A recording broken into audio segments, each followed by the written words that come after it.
hantaaqmin abidka.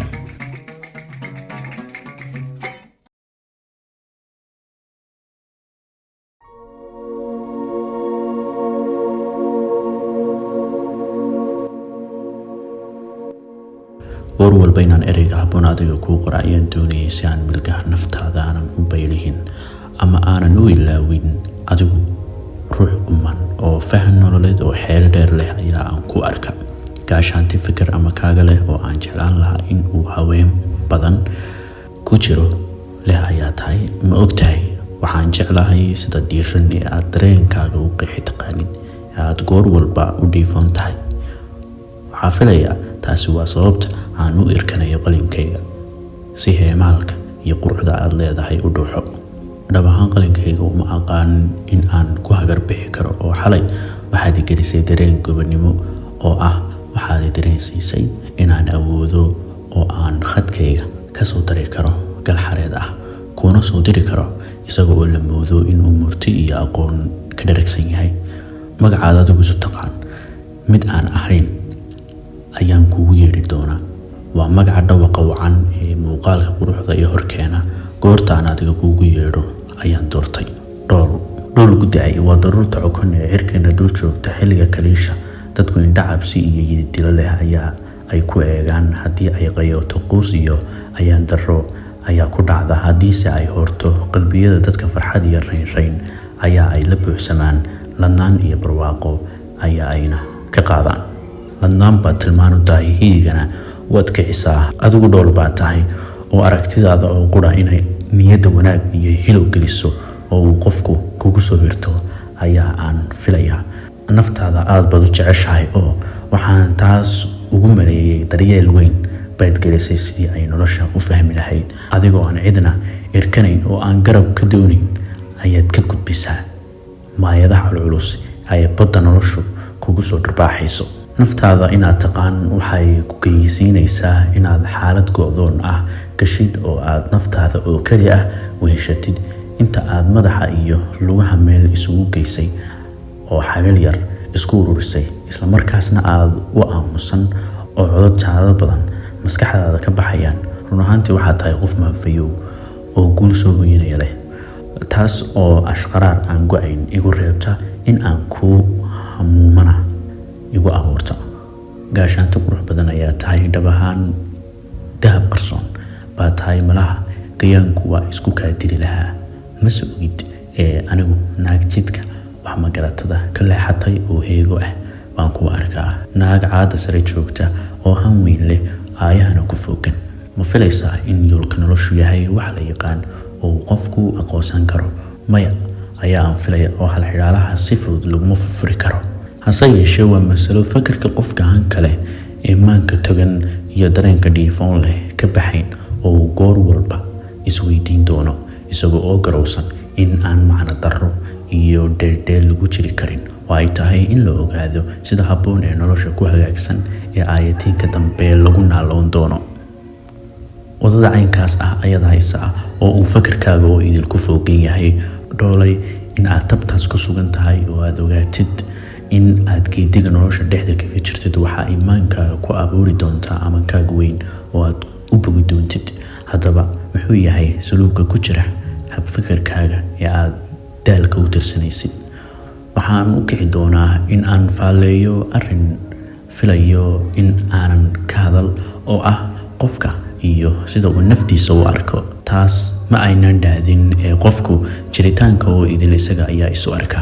waa isla weyni dhalad ah oo dhab ahaan qurux badan haddii sida habboon loo maareeyo ee aan gardarro iyo aabi kale oo shar ah laga dhargin. jid qaloocan gocondho lehna la marin si ay naftu shar iyo balaayo u oogto, si aysan inkaar u galabsan nafta isla weyn ee haaraha waaweyn. isla tabtaas foosha xun ee aan habboonayn in nafta la geliyo waxaa la mid ah in milgaheeda dhalanka ah ee ruuxda la dooriyo ama la baylihiyo.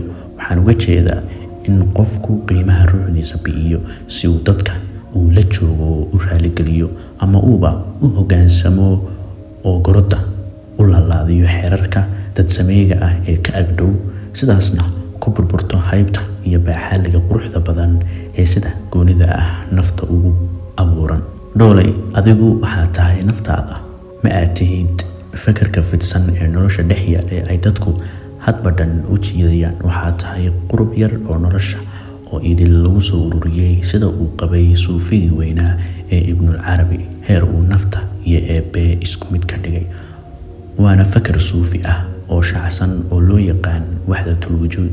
iyada oo aynaan dhab ahaan qeexideeda cilmiga ah bixinayn, haddana waxay sheegaysaa qiimaha nafta oo ay wax walba ay ka sarraysiinayso wax walba oo kale.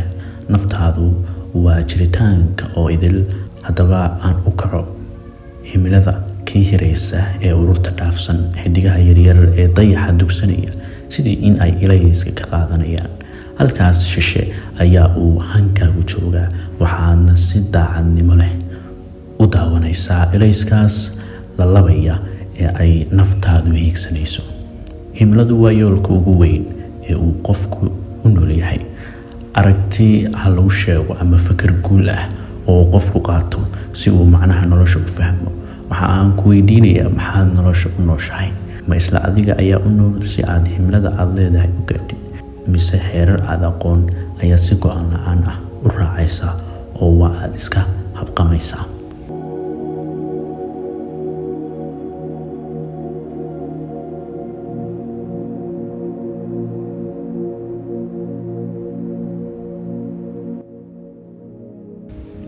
Nietzsche oo aad u argagaxsan ayaa baraaraha nolosha ku qeexay in xaynta laga mid ahaado.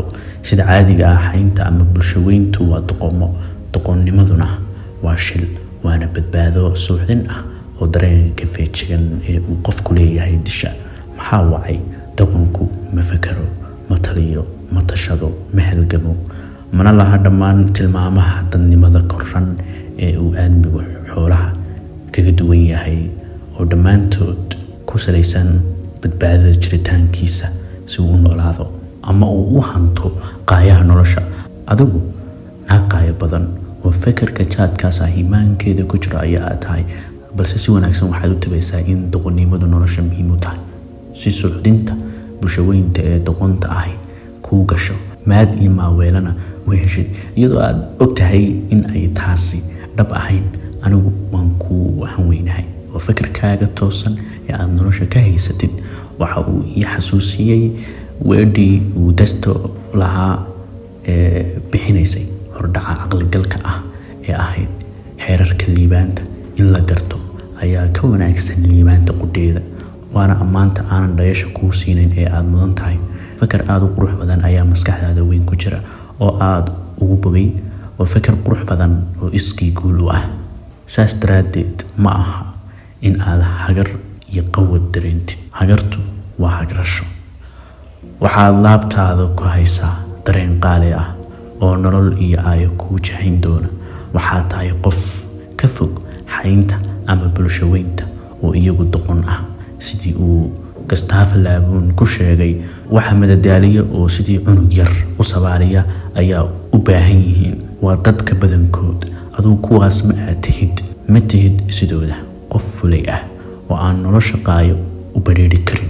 nolosha iima ayaa ka buuxo, waa qabyo aan dhammaystirnayn, waa mid eex iyo aabi badan, waa ay halis iyo hawlo badan tahay. fulayguna ma liibaano, geesina ilaahay ma xilo. dulliga nolosha ku jira ayaad carinaysaa si aad u tirtid oo aad gob u noqotid. hayaankaagu waxa uu la laban yahay guryasamo iyo meel nololi taalo. fakarka bisil ee aad maanta leedahay goor dhow ayaad midhihiisa guran doontaa. ma aha in aad u fakartid sida dumarka bulshaweynta ka midka ah. ma aha intaas ma jeeratid ama ay kula weynaato. garwaaqso oo garo xornimada macaanin ay ka bilaabato xila-aanta nolosha xil weyn. haddii aad sidaas yeeshid waad ku noogaysaa, waxayna u badan tahay inay hog kuu disho. dhoolahaaga dhalaalaya iyo dibnaha quruxda badan ee wada bidhaamaya ayaa aan indhaha ku dhuftay inta aan korkuu jaleecay. intii aan kuu sheekaynayay cabbaar baan joogsaday si aan kaaga bogto. nolol baa iiga muuqatay, kaah iyo ilays baa kaa sokeeyey. raynrayn baan ka qaadnay, welina sidii baan kuu daawanaya.